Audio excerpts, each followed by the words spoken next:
Hi guys! Magandang gabi! Welcome back dito sa Gandara SRU channel for Showbiz Update. Andito na naman nga po akong muli nagbabalik. Wala na pong iba ang nag-iisa po ninyong nagmamagandang kachismosang Kimpao, si Gandara na Locaret upang magatid sa inyo ng latest update and fresh happenings patungkol kina Kim Chiu and Paolo Avellino. And para nga po sa gabing ito, so ayan ang tatalakayin nga natin at pag-uusapan na may kinalaman dito po sa kwintas ni Kimi. Na grabe. Daming nakakapansin kasi na favorite itong suotin ni Kim Chiu, unlike sa mga dati po niyang necklace talaga na binabagay niya lang sa OOTD. Pero ito kahit anong OOTD ni Kim, suot-suot niya. Pero bago pang lahat, ano nga ba ang kahulugan, ang halaga nitong kwintas na to kay Kim Chiu? Sa mga hindi pa nakaka-subscribe dito sa ating channel, pakiclick lang po muna tayo na subscribe button at notification bell na nariyan po sa baba para mag-updated po kayo at ma-notify tuwing may bago po tayong chika at balita hinggil sa Kimpao. Basta po mga balita na may kinalaman kina Kim Chiu and Paolo Avellino, sagot na po natin yan.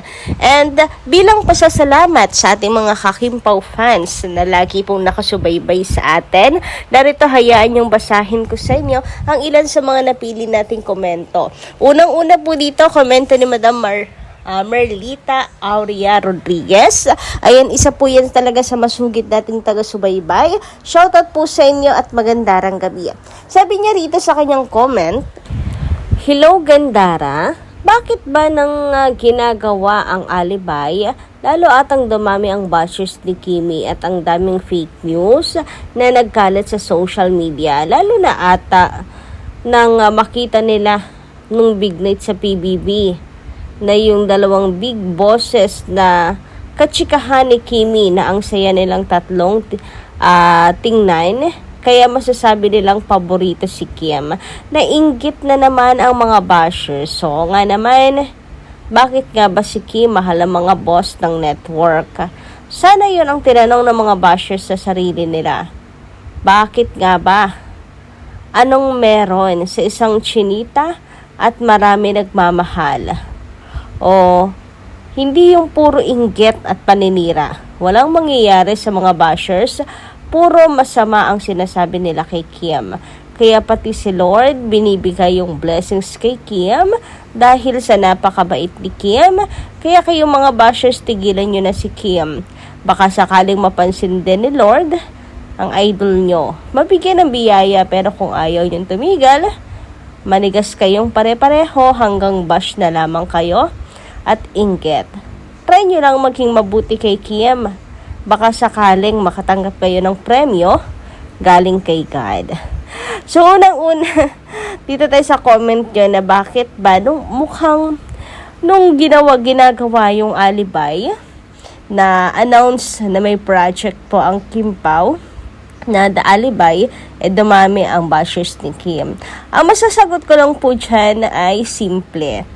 Yun ay dahil hindi nangyari yung gusto nilang mangyari, na pinapakalat po nila na pagdating ng 2025 lulubog na ang Kimpao. Malulubat na after ng My Love Will Make You Disappear, wala nang magiging next project pa ang Kimpao dahil iiwan na ni Paolo Avellino si Kim sa ere.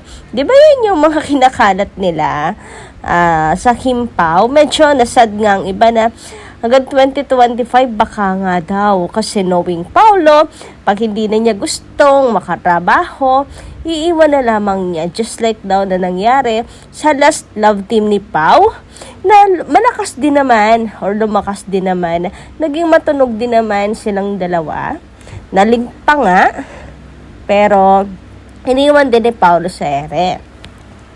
So, meron ding mga nangamba na what if nga ganun din yung mangyari. Iwan na lang ni Pao si Kim, lalo pa nung sabihin na 173M lang ang kinita ng My Love Will Make You Disappear. Mukhang lulubog na daw talaga ang Kimpao. So, pero tingnan nyo naman anong nangyari, di ba? Sa lahat ng pinapakalat, lahat ng kanilang gustong mangyari, hindi po yun natupad. Unang-una, si Paolo Avellino, hindi naman siguro tamang term yung iniwan niya sa ere si Jay. Kasi, tagal ng gawain ni Paolo na one project at a time lamang po siya at ayaw niyang nalulubog. Ayaw niya nang nai-stuck sa love team.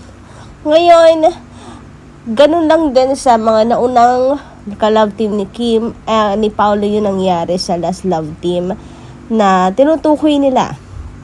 Kay Kim Chiu lang talaga naulit and siguro may certain inggit sa pangyayaring iyon na kay Kim lang kasi ito nangyari. Na paulit-ulit na kailang project na paapat na po ito ng Kim Pao. 'Di ba? So yun lang siguro yun kaya nung magkaroon muli ng daalibay, kaliwat kanan yung pangbabatikos kay Kim Chiu. About naman sa sinasabi ninyo na mga bosses ni Kim nakita ng marami, nakachikahan niya. Mabait kasi si Kim Chiu. Mahal siya ng lahat. So, ayun nga, tama rin kasi sinabi niya, sa halip na i-bash nila si Kimi, yung mga bashes nila, ba't di nila tanungin yung sarili nila, ano bang ginawa ni Kim para maging ganito kabait lahat sa kanya ng mga tao. Hindi lang nakaka-war, kundi mga bosses din nila mabait sa kanya. Hindi naman siguro magiging ganyan kung mayroon pong pinakitang hindi magandang attitude si Kim. Kaya guys, malinaw pa sa sikat po ng araw na wala po sa atin ang problema. Nasa kanila na po yun. Kasi nagbubulag-bulagan sila eh. Anyway, sabi naman dito ni Madam Adelaida Maggi na trust and respect ang foundation ng friendship nila and very gentleman si Pao. And Pao shows his honorable intention kay Kim to her friends and family. Okay na sa friends label pa lang pala yung paniniwala nyo, Madam Adelaida Magin. Pero dito tayo sa last. Igagalang ko po yan kasi may kanya-kanya naman tayong paninindigan. Basta ako mag-jowa na po ang Kim Pao. Anyway, dito tayo sa last na sinabi nyo. Pao shows his honorable intention kay Kim to her friends and family. And yan yung isang sa magandang signs maganda kay Paolo Avellino. Na kasama po sa panliligaw niya ang friends and family ni Kim. Panliligaw at ginawang pangliligaw kay Kim. Pwedeng present, pwedeng tapos na. Ayan. So, kasama. Kasi importante po yan na okay sa friends, okay lalong higit po sa family, yung boto. So, kasama sa panliligaw. Ayan, yung friends and family. And kita naman natin how close he is sa mga kapatid ni Kim Chiu, hindi ba? And masarap pong pagmasdan as a fan yun na tanggap both families. Okay, kahit dito muna tayo sa side ni Kim kasi medyo ma-private pa ng konti kasi medyo lumalabas na rin sila yung family ni Paolo Avellino. Samantala, dito naman po tayo kay Kimberly. Ayan, sa kwintas ni Kimberly na Kia. Di ba tagalan nating napapansin sa kanya yan? Tagalan nating pinag-uusapan na favorite ni Kimi yan. Lagi niyang suot-suot. Pagpalagay na natin na sponsor yan, di ba? Palagay po natin, syempre, ano po siya, brand ambassador ng isa pong jewelry shop. So, pwedeng bigay sa kanya pero namili si Kim and favorite niya itong suotin. So ibig sabihin may meaning yan, mas malalim na meaning. And kasi yung ibang kwintas ni Kim, sponsored din naman yung iba pero binabagay niya lang sa OOTD, di ba? Pero ito, talagang kung hindi bigay ni Paolo, grabe naman anong meron sa kwintas na yan. And lagi niya yung suot at suot-suot pa din nga po niya until now. And eto nga, meron po tayong na-research tungkol sa meaning and symbol, kung saan sumisimbolo ang key necklace. Sabi dito, a key necklace symbolizes new beginnings, love, and unlocking potential. And can also be seen as a charm for good luck and empowerment. The specific meaning can also be depend on the style of the key and the context in which it is given or worn. Ayan, common interpretations for new beginnings. Ito yun. Keys are often associated with opening doors and new opportunities, symbolizing a fresh start or a new chapter in life. Pwede, di ba? Sa new beginning sa buhay ni Kim, and pwedeng ipasok din yung love dyan. Ay, grabehan nga yan. Baka simula nang isuot yan ni Kim, saka lang naging official sila ni Paolo. Napapaisip ako, official or engaged? Ay, grabe naman nga yun. Anyway, ito pa. Love and devotion. Ayan, dito na tayo sa love. A key necklace can represent a romantic gesture signifying that the wearer holds the key to someone's heart or a deep connection. Ay, bongga. Yan yung mga interpretations ng ilan po sa ating mga Hakimpaw fans. Signifying that the wearer holds the key to someone's heart. Uy. So, eto na nga kaya yun. Kaya nga ba laging suot-suot ni Kimi? Pero marami pa yan, guys. Marami pa po mga Hakimpaw na ibig sabihin kagaya nito, ang laking potential, good fortune, empowerment and independence, mystery and secrets, and protections. So, eto, basahin na rin natin. Hanggang dito na rin lang naman tayo. Sa potential, unlocking potential. Keys can also symbolize unlocking one's own potential or opportunities when it's in personal growth, career, or relationship. Ay, pasok pa rin ang relationship sa potential. Pero pwede sabay-sabay lahat. Personal growth, career, and relationships. Pwede yan, pwede.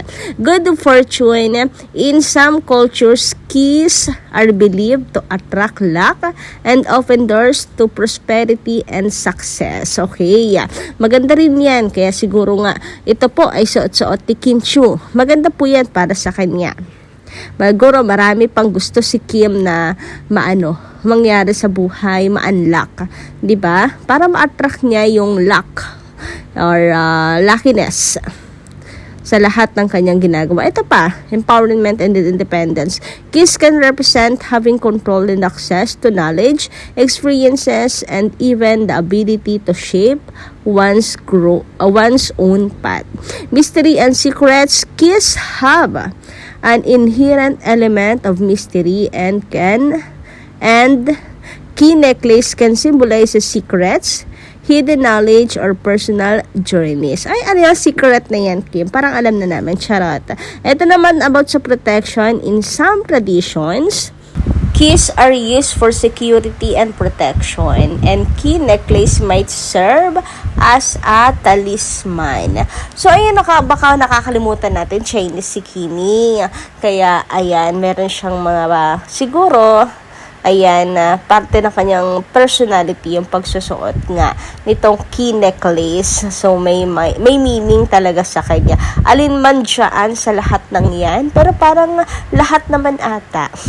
Lahat ata kasama yan sa mga dahilan kung bakit favorite suot yan ni Kim Chiu. Sino man po ang nagbigay. Personal buy, sponsor. Pero hindi parang may nabasa talaga ako sponsor to sa kanya. Kung sponsor, baka siya po talaga yung namili ng gusto po niya. Then, ayun, lagi po niyang suot-suot. So, since, si Kim, ma-tradition din, as Chinese, diba? Naniniwala siya. Anyway, hanggang dito lang muna. Pa-comment na sa baba kung sa palagay niyo, ayan, yung mga interpretations about dyan sa kwintas ni Kimi. Pero finally, nalaman na rin po natin ang mga maaari pong dahilan kung bakit hanggang ngayon suot-suot yan ni Kim Chiu. Favorite niyan suotin. Basta ako din ako sa love. Hoy, pero lahat-lahat. Anyway, hanggang dito lang muna aking update. Thank you so much sa inyong pakikinig. Kita-kits po tayo sa susunod kong chika. Marami pong salamat.